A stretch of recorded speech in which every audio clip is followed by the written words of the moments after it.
Hi everybody, it's Tatiana, and today I'm coming with another book review, and I am reviewing Half a King by Joe Abercrombie. This was one of the nominees is one of the nominees for the BookTube SFF Awards for Best YA Novel, and it follows the story of Yarvie. Yarvie is a cripple who is thrust into the role of king of a kingdom that is divided by wars when his father and brother, the heir to the throne, are killed. Then he is awesomely betrayed and left for dead, and on his quest back to reclaim his throne, he goes on a journey that is just laden with tragedy and cruelty and things that he's never experienced before, things that he was not prepared for. Through his journey and the interactions that he has, he meets some very intriguing and interesting characters and is able to make connections with them that he was never able to make with some of the people that he has grown up with because of the fact that he is crippled. He has sworn himself to exact his revenge and avenge the death of his father and brother, and does so or works to do so on a path that is just laden with tragedy. I can't talk much about the characters without giving away too much information, and I don't want to risk possibly spoiling something or telling you something that you may feel is a spoiler. So I'm going to just start with Yarvie. He was not my favorite character, and not just in this portion or his portion of the book, but in the story all around. Just the way that his story is put together. He's sworn himself to an oath that he's really ill-fitted to fulfill. He just doesn't have the chops. He does not have the stomach for vengeance and revenge and the bloodshed that would need to occur in order for those things to happen. But aside from that, he is extremely cunning. His mind is just, I don't want to say intriguing again, but that's what just keeps coming to my mind. He knows what to say to turn situations in his favor, and that part of it was interesting to read. But poor thing, he's not fitted for vengeance or revenge.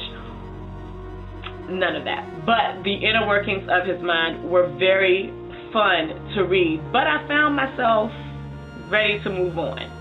I was more interested and attracted to many of the other characters that come along as the story progresses. Many of the supporting characters, even some of the villains in the story, they were much more intriguing to me than the character that Yarvie was set up to be. And because of that, Yarvie's interaction with them was more fun to read. And I really feel bad saying that, but it's the truth. And it's not even saying that the story was written poorly, it's written well. It's an adventure story, it's a revenge story, it's a vengeance story. There are brutal fight scenes that take place. This is all my wheelhouse. This is everything that I love about a good fantasy novel. I just wish that I loved the main character more. In the end, I ended up giving this 3 stars just because I felt no connection to Yarvie and because it was his story. Like I said, the book is written well. It does not fall short on the gore. The fight scenes are great. The descriptiveness of the story is great.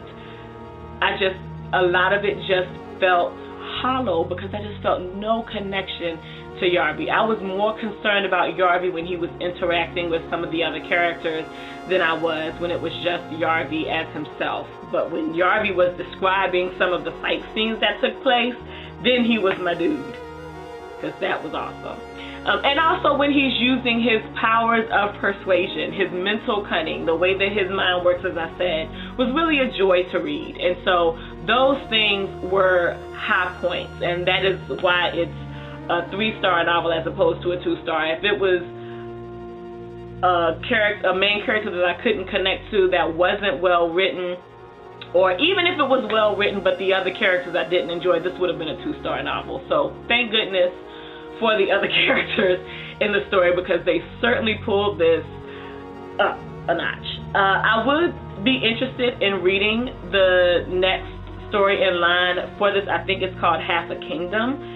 This is the first book in a series. I don't know if it's a trilogy or more than 3 books, but it ended on a note that had me intrigued and interested as to what would happen next. If I had gotten to the end of this and it sucked, this would have been a review in the complete other direction.